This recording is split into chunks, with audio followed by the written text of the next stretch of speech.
Assalamualaikum warahmatullahi wabarakatuh. Hari ini kita akan belajar tema 4, pembelajaran 1, 2, dan 3. Simak ya. Tahukah kamu, bersepeda santai dapat menjaga kesehatan organ peredaran darah, khususnya jantung? Kesehatan organ jantung dapat dijaga dengan melakukan olahraga secara teratur. Saat olahraga, aktivitas jantung dapat optimal. Jantung mampu memompa darah secara maksimal, sehingga aliran darah berjalan sangat lancar.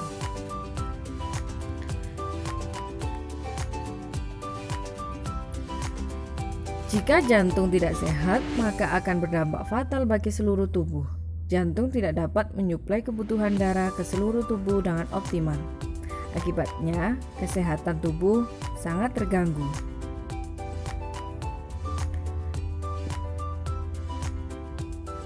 Selanjutnya, bagaimana cara mencegah gangguan kesehatan pada jantung? Ada yang tahu?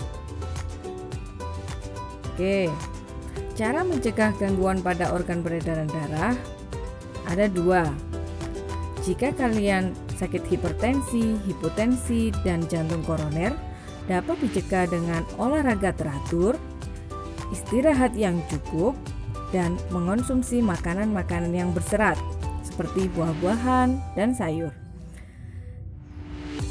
Untuk penyakit yang varises dapat dicegah dengan melakukan pendinginan atau meluruskan kaki setelah berolahraga agar aliran darah kembali lancar lagi.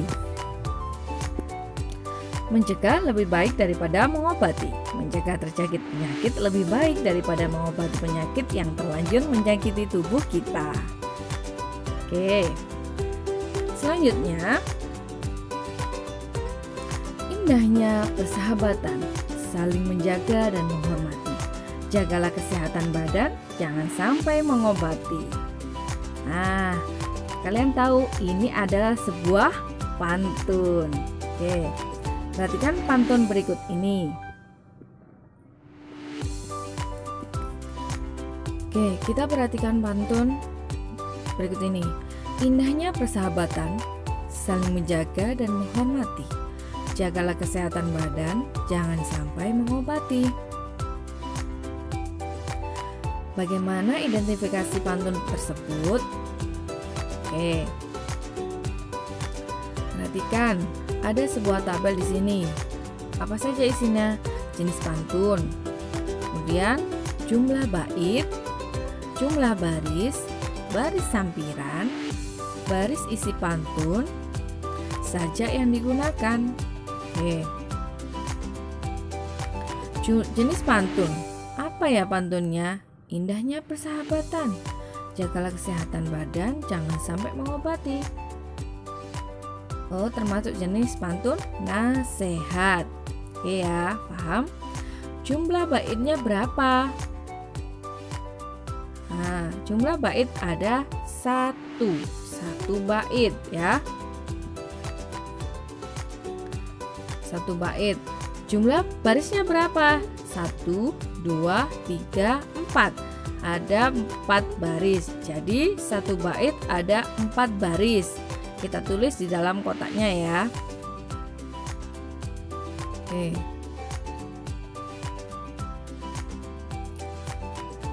Jumlah barisnya ada 4. Untuk baris sampirannya yang mana ya? Ingat, pantun sampiran itu terdapat pada baris 1 dan 2. Jadi, indahnya persahabatan, saling menjaga dan menghormati. Itu adalah sampirannya ya. Karena baris 1 dan 2. Untuk baris isi pantun bagaimana? Baris isi pantun ada di nomor 3, baris 3 dan 4. Jagalah kesehatan badan, jangan sampai mengobati. Oke. Sekarang baris isi pantun, kita lanjutkan ke sajak yang digunakan.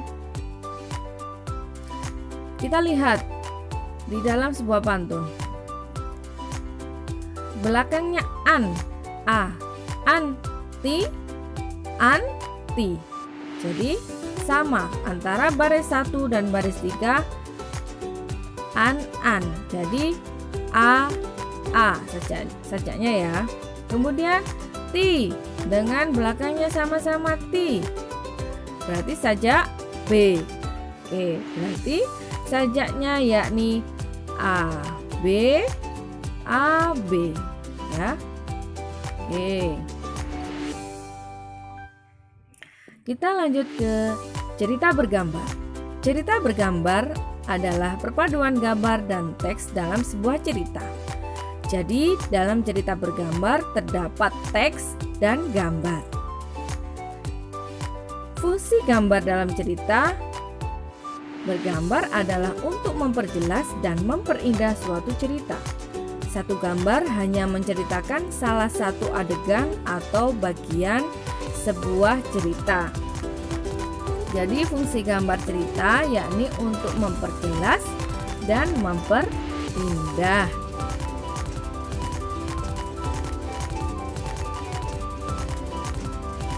Langkah-langkah pembuatan cergam atau tahapan pembuatan cergam. Untuk membuat cerita bergambar, kita perlu langkah-langkahnya. Apa saja ya? 1. Menentukan ide cerita yang akan dibuat. Idenya apa ceritanya? Contoh tentang si kancil. Oke.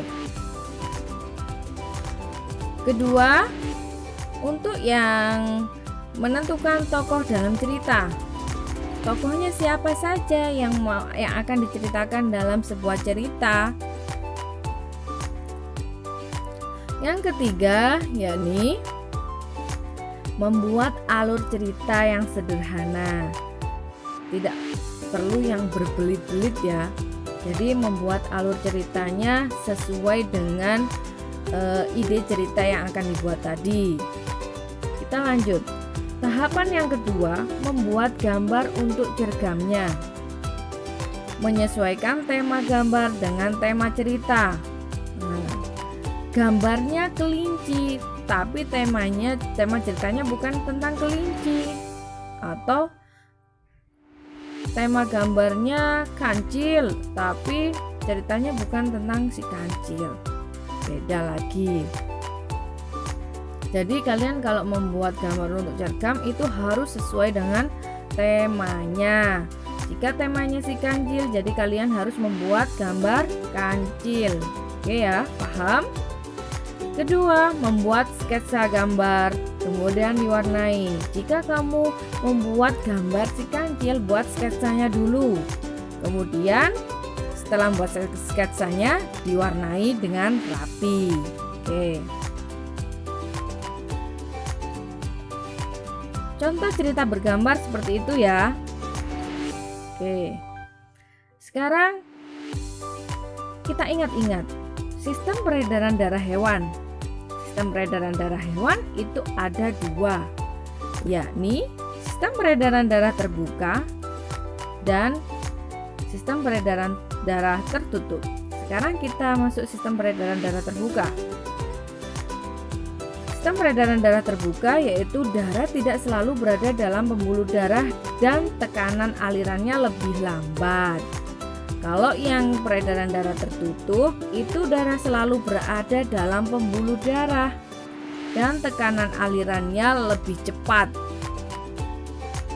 Jadi bedanya peredaran darah terbuka dan tertutup adalah tekanannya lebih lambat yang terbuka.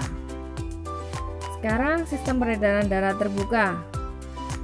Serangga memiliki sistem peredaran darah terbuka. Darah pada serangga disebut hemolimfa. Ini dijelaskan pada sistem peredaran darah kemarin ya. Struktur jantung pada serangga masih sederhana sehingga disebut jantung pembuluh. Fungsinya apa ya hemolimfa itu? Mengedarkan zat makanan namun tidak dapat mengangkut oksigen. Ya. Bisa kalian lihat hemolimfa itu di mana? Selanjutnya kita ke contoh sistem peredaran darah hewan yang lainnya. Burung dan mamalia atau hewan menyusui termasuk sistem peredaran darah tertutup, ya. Burung dan mamalia atau hewan menyusui memiliki 4 ruang jantung, 2 serambi dan 2 bilik. Reptilia, hewan melata, contoh ular, buaya, memiliki 4 ruang jantung, namun sekat antara bilik kiri dan kanan belum sempurna.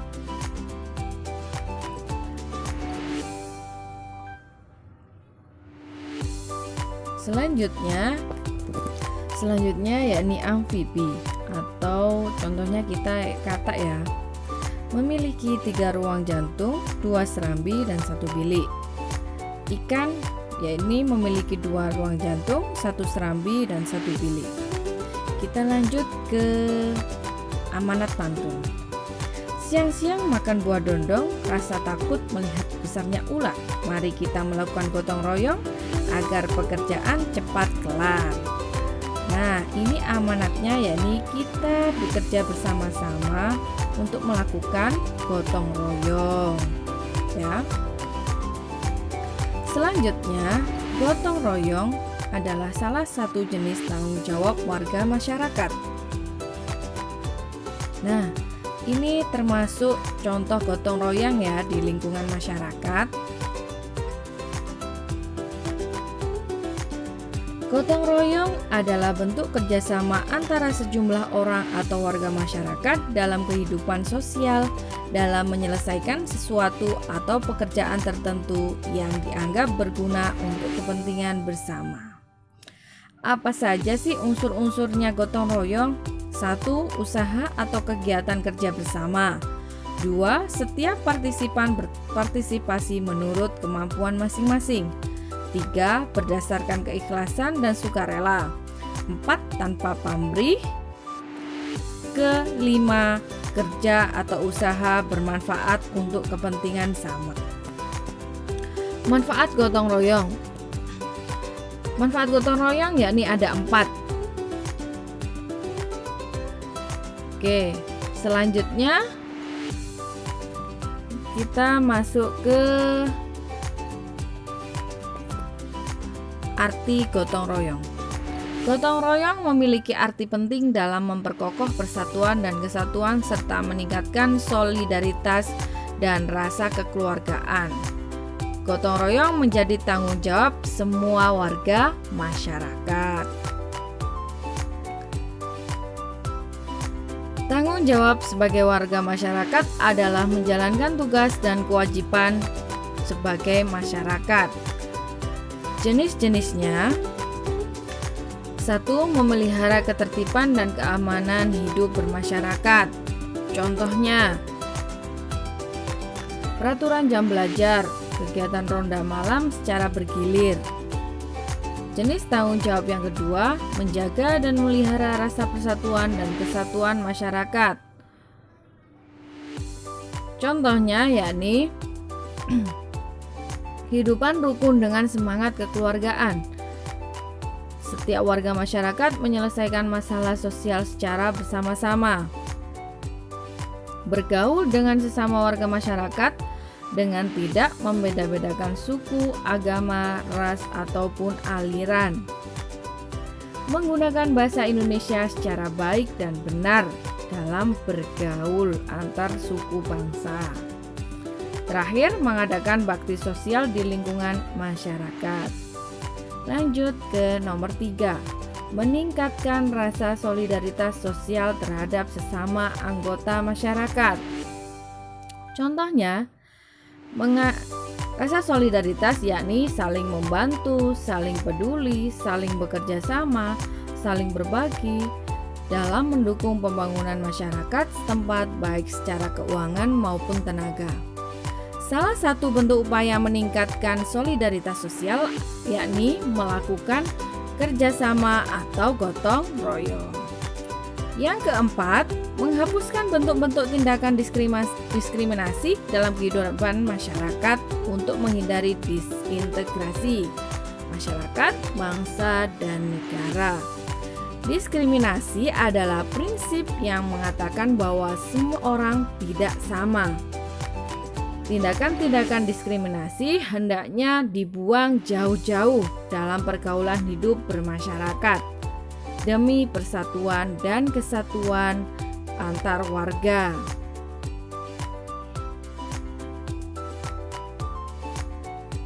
Selanjutnya, yakni interaksi sosial merupakan dasar bagi semua aktivitas manusia yang berhubungan dengan orang lain. Proses interaksi tidak dapat lepas dari kehidupan sehari-hari. Proses interaksi dapat terjadi apabila ada dua orang. Pertama, di bidang ekonomi. Kepentingan ekonomi adalah kepentingan seseorang yang saling bergantung satu sama lain. Biasanya dalam perdagangan dan kebutuhan pemenuhan makanan.